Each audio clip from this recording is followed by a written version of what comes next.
back to another edition of History in Your Own Backyard. Today, we're in Union, Kentucky, speaking with Sharon and Bill about the L.C. Norman House. Thank you so much for talking with us today. You're welcome. Thank Nice to you. have you here. Thank you. All right, so I know that this home is beautiful. Can you tell us a little bit about it? Well, thanks for the compliment. We really like it. This house is unusual in that when it was originally built, it was 3 rooms across the front, and the ceilings were 15 feet tall. If you look up now, they still seem tall, but they have been lowered to the tops of the windows, so they're only 12 feet tall now. That was done in later years as a way to help with the heating. The only heating was fireplace at each end of the 2 main rooms, and it probably got pretty chilly, but the lower ceilings do help with the heat. The center room was a hallway, an entrance hallway that went all the way through to the back and opened onto a back area and outside. And what are some of the other unique aspects about the home?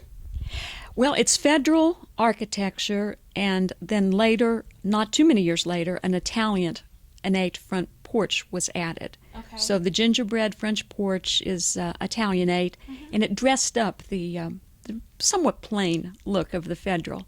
And it was used as a residence earlier. In the very early years, it was also used as an attorney office on one end and a residence on this. But since then, it's been a residence. One room was added to form a small L shape in about 1870. And maybe 1890 or so, another extension was added to that L to make it 5 rooms. So it's growing. It's a work in progress. And then in the 1950s, a screened-in porch and a storage area were added to enclosed space, and that's the house that you see now. Nice.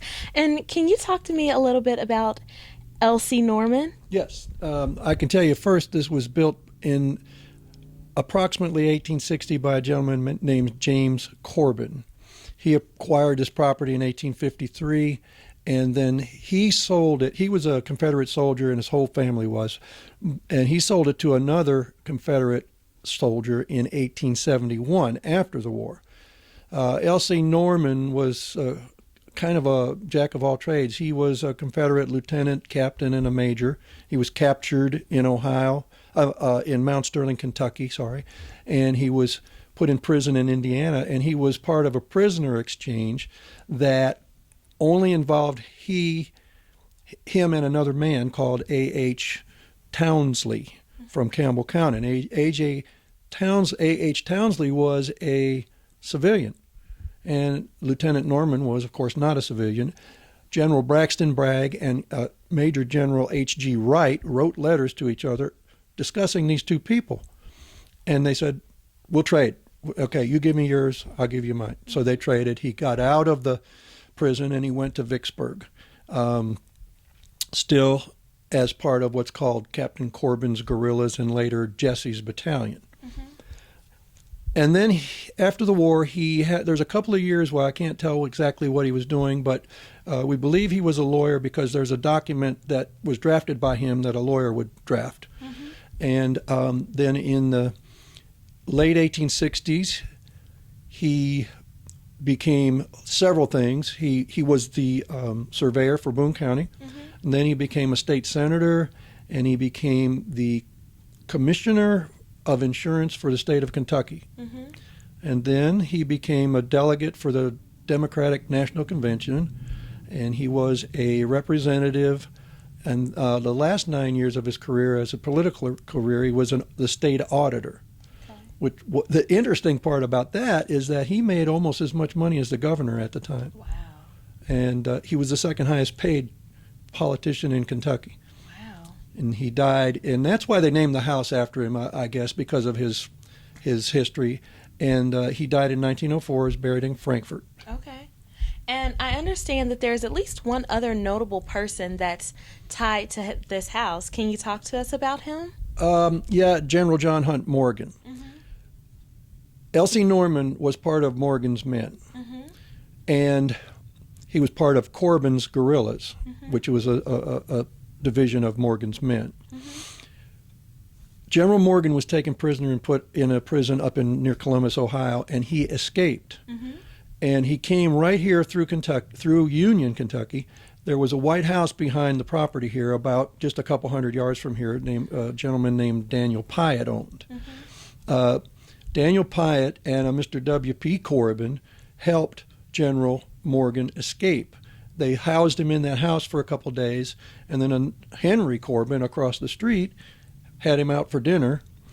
Henry's daughter took a lock of his hair, and that all sounds nice, but they were really risking their lives because he was an escaped prisoner, and they were helping him escape. And so the Corbins gave him passage to Glencoe, Kentucky, and they gave him horses and clothes.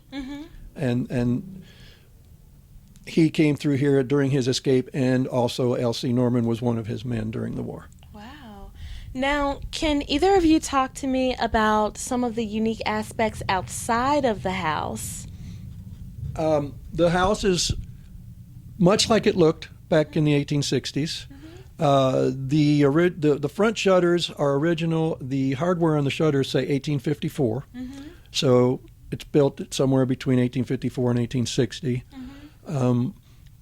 The original tin roof on this front of the house is original. The rest is not. I don't know what else to tell about the outside. Can you, Sharon? I think about the stone foundation. The land around here had a lot of field stone, and as they cleared the land, they would gather the stones and use them to build walks and foundations to buildings. The house, the smokehouse that we have on the property, which is original, has a dry stone foundation, and so does this house. The foundation for the house is not dry stone; it is mortared. Thanks so much again for tuning in to today's edition of History in Your Own Backyard. Today we spent time in Union, Kentucky, talking with Sharon and Bill about the L.C. Norman House. We certainly hope that you enjoy learning all about it. Remember, travel slowly and stop often. We'll see you next time. Bye-bye.